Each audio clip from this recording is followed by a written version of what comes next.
On a commencé tout d'abord avec le dossier élection. Nous avons une grosse étape qui est franchie là hier au niveau de l'organisation des élections en Haïti, avec fin processus inscription tout candidat. Selon des informations qui a communiquées par CEP, il y a plus que 2000 candidats qui inscrits, que ce soit au Sénat ou bien à la députation. Donc ça a montré que vraiment il y a un engouement bon côté opérateurs politiques, opérateurs dans la société civile pour participer à l'élection. Donc, nous connaissons que toute décision finale va au niveau du CEP concernant candidats qui parlent agréés pour être capable de participer dans la campagne électorale qui vient pour démarrer bientôt en Haïti. Donc, tout de même au niveau du gouvernement, nous sommes encouragés par une nouvelle étape qui est franchie par le Conseil électoral provisoire et nous souhaitons encore une fois que tout le monde joue au rôle pour que l'élection ça on réussite. Nous-mêmes, nous connaissons l'élection, des instructions très claires passées par le président de la République, Michel Martelly, nous-mêmes dans le gouvernement, pour que nous mettions tous les moyens à la disposition de pays pour que l'élection on réussite, pour être capable d'encadrer et créer bonnes conditions pour que l'élection ça on réussite en Haïti. Donc, une disposition qui prend au niveau du gouvernement concernant employés de l'État, etc., pour ne pas utiliser matériel de l'État pour capable faire campagne. Donc, il y a des mesures très claires qui sont fixées au niveau du gouvernement sur la question. Et puis, l'autre point nous connaît qui est une actualité, c'est le dossier justice, donc avec notamment l'affaire Sonson, la Familia, et puis Ronel Le Récif. Donc, nous-mêmes, ça nous a dit encore une fois au niveau du gouvernement, il y a plusieurs dispositions que le ministre de la Justice a annoncées au niveau de juges qui prennent des décisions. Et ça nous a dit encore, c'est que le pouvoir en cassation qui est exercé par le gouvernement. Et donc, et nous voyons que CSPJ lui-même, bien que son pouvoir, à part son pouvoir judiciaire, mais CSPJ lui-même, il était convoqué quelques magistrats pour parler avec eux. Donc, nous-mêmes, nous exerçons un pouvoir en cassation sous décision ça, et nous attendons que ça va décider au niveau de la Cour de cassation. Donc, le gouvernement n'a pas été insensible, nous pas dormi sous volant, c'est que nous travaillons sur ce dossier ça très sérieusement. Mais mot final là, bien sûr, c'est la justice qui va le prendre parce que le pouvoir en cassation qui est exercé, mais nous voyons quand même avec rapidité, avec célérité, avec laquelle au niveau du ministère de la Justice, il prend décision et pour vraiment agir dans le cadre des magistrats qui étaient impliqués dans le dossier. Ça nous ça passe go naïf. Donc nous-mêmes au niveau du gouvernement, il y a un pile travail qui a fait dans ce sens et des mesures qui sont annoncées, qui prend par le ministère de la Justice pour capable résoudre le problème. Je dis tout le monde bonjour, moi c'est Avenel Joseph, je travaille pour Vision 2000. Monsieur le ministre, vous parlez sur question élection, mais qu'on est jusqu'ici, combien de gouvernement bien l'État mettait disponible pour l'élection. Ensuite, est-ce que la communauté internationale a manifesté dans ce sens? Merci.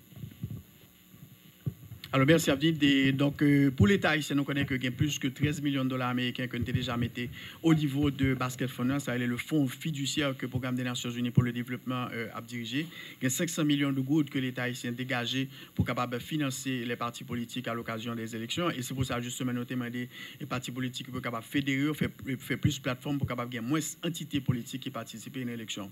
Donc, nous avons un budget définitif de la part du CEP, mais de toute façon, au niveau de la communauté internationale, il y a des pays qui déjà commencé par COB, il y a d'autres pays qui promettent COB. Donc, nous-mêmes, nous croyons que nous travaillons très sérieusement sur la question du financement des élections, mais quand même, c'est une responsabilité que nous avons au niveau de l'État pour nous organiser les élections. Nous ne pouvons pas dire COB, nous ne pouvons pas organiser les élections. Donc, il faut que nous organisions les élections en ça, des élections libres, honnêtes, démocratiques et inclusives. Donc, nous travaillons sur ça avec le CEP qui a présenté le budget, certainement au niveau du gouvernement, il y a des décisions qui peuvent prendre pour ça. Encore une fois, nous sommes obligés de faire face à la question ça, parce que c'est démocratie, nous ne pouvons pas faire démocratie sans élection, il faut que l'élection soit réalisée en ça.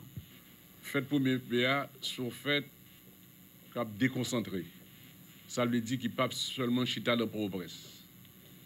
Décision qui prend au niveau du gouvernement à travers les ministères de l'Agriculture, des Ressources naturelles et le ministère des Affaires sociales et du Travail, c'est que dans tout chef-lieu du département géographique, il est question que pour nous mettre ressources à leur disposition pour être capable de faire célébration. Parce que nous pensons que on fait comme ça, il n'y a pas qu'à seulement chita dans la presse. Deuxième caractéristique, c'est que pendant longtemps, fête pour Méméa, il était concentré d'Amiens et sous campus d'Amiens. En ça, à la suite de réunion conjointe qui fait entre ministre Agriculture et ministre du Travail là, fait là la paix concentrée principalement sur son masse. Bien entendu, il y a l'autre point dans Port-au-Prince, il a commencé à faire défiler, sorti dans le bicentenaire, et d'autres points de la capitale, mais tout a convergé vers le Champ de Mars. Et fait ça, il n'y a pas chita seulement sur un seul jour. C'est 3 jours, il prévoit. Et 3 jours, et premier jour, bon, c'est 1er mai, ce sera le lancement officiel de la fête avec le discours du président de la République, du Premier ministre, enfin des ministres et autres autorités du pays. C'est là ça qu'il y a des décorations des ouvriers, des patrons, des paysans, etc. Maintenant, nous ne pouvons pas oublier côté religieux, même si Haïti, d'après sa constitution, dit son état laïque lié, mais pour respecter la tradition, a été des obdos à ça.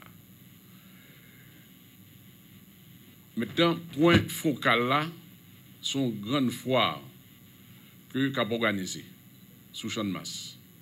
Et foire ça, c'est pas seulement œuvre ministère de l'Agriculture avec le ministère du Travail que la pied, donc a dit qu'un pile ministère et qui en d'un gouvernement qui a participé. Et dans la séance de travail que nous faisons, nous avons déjà rencontré le ministère de la Culture, qui a dû partir son pali, parce qu'il y a une festivité. Il y a le ministère de la Condition féminine. Il est question de mettre la femme à l'honneur à cette occasion. Il est question également pour que non seulement vous fait exposition, mais nous avons foire tout, si vous avez occasion, pour être capable de vendre quelques objets, il faut tout bailler sur capable de faire. Donc pendant 3 jours là, le premier jour là, ce sera l'ouverture de la foire. Deuxième jour là, c'est foire là, à proprement parler. Et troisième jour là, c'est la clôture et les sables bien festivités, disons qu'on doit pas le mettre en honneur la culture haïtienne.